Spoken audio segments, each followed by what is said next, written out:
Hello， 大家好，歡迎收睇聚宅居。我係阿 Deb， 我係 Hebe。今日呢條片呢，就係送俾所有覺得同呢個世界格格不入嘅人。你係咪成日夢見熟悉又陌生嘅星球？係咪喺夜闌人靜嘅時候覺得有啲能量喺度呼喚緊你？或者你已經喺度覺醒緊。今日我哋要傾嘅係同高我嘅連結，或者你可能會稱為佢連結高維嘅智慧，或者更高版本嘅你。如果你感受到你覺得對能量有所好奇，甚至係外星文明能量嘅療癒，其實你有機會係覺醒緊啦。可能你會覺得自己喺度揾答案，其實係高我喺度揾緊你。高我究竟係啲咩嚟嘅呢？其實高我就係我哋自己靈魂最本身嘅原型，佢知道我哋嚟呢個世界做啲咩，或者我哋將來要做啲咩，發生啲咩。高我就好似你人生嘅導航，只要你 connect 上佢，你就會發現人生嘅意義。當我有一次咧自己修煉冥想打坐嘅時間，我聽到一股聲音。如果我喺度諗呢一股聲音係咩嚟嘅呢？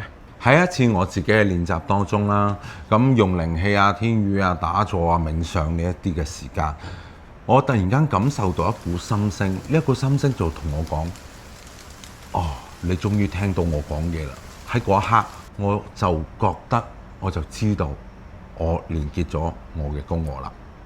我哋可以用3個唔同嘅維度去了解高我。第一種係星際靈魂嘅角度，你嘅高我有可能係你來自於天狼星、昴宿星或者仙女星嘅你嘅高維嘅存在。第二種就係能量頻率角度，高我就係高維度、高頻率嘅存在。當進入 Alpha 波同埋 Theta 波，咁我哋先可以真正連結到我哋嘅高我。第三種方法喺神秘學嘅角度，由物輪系統嚟睇嘅話，高我係通過我哋嘅頂輪同埋眉心輪同我哋 connect 嘅，所以7輪平衡同埋穩定嘅人就更加容易接收到高我嘅訊息。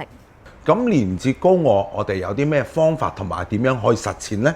我哋有4個方法，你可以嘗試一下。第一個方法就係天語，咁天語就係喺無意識狀態底下去發放能量，去發放話語，發放聲音，而呢一個聲音會創造咗一啲頻率，呢一個就係嚟自我哋高我嘅聲音、高我嘅話語，係唔需要翻譯嘅，呢一個非常平常心。第二種方法係用音療嘅樂器降低我哋嘅腦波，進入 Alpha 或者 Theta 波，從而連結到我哋嘅高我。第三種靈氣清理氣場，我哋清理好自己嘅能量，就可以預防唔會俾到其他嘅能量所干擾。第四種方法係察覺我哋嘅潛意識訊息。當我哋使用靈擺、圖表或者卡牌等呢一啲工具，嘗試企喺高我嘅角度，用高我嘅思維方式去思考，我哋就更加容易連結到高我，攞到 message。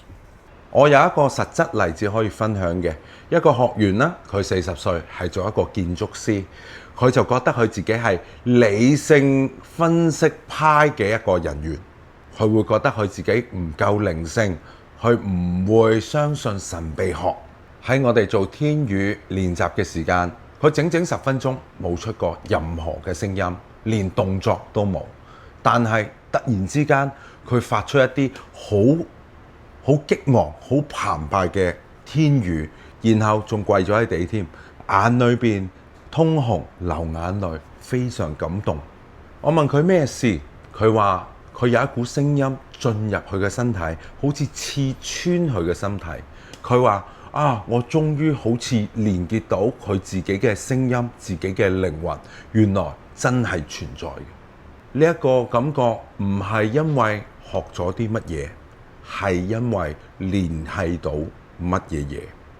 所以我哋成日都講，連結高我唔係去外邊學啲乜嘢技能，而係向內尋找。你唔需要成為邊個，你只需要回想起你原本係邊一個。你嘅興趣、你嘅頻率、你嘅能量、你嘅直覺，都係高我俾我哋嘅地圖。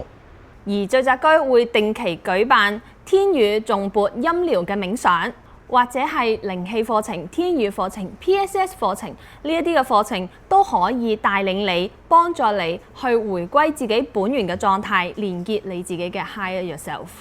如果你想了解更加多我哋聚集區相關嘅內容，咁你就可以 WhatsApp 我哋51953900我哋嘅 WhatsApp 啦。你嘅高我一直都等緊你。你準備好未啊？呢一個就係你哋回歸嘅時刻。多謝大家 Like、Share 同 Subscribe 我哋嘅 channel，下次見，拜拜。拜拜。嘅方向，修煉係吹出嚟嘅話，你都識去過呢個。踏過千山之溝，歷練路近還誰瀟灑？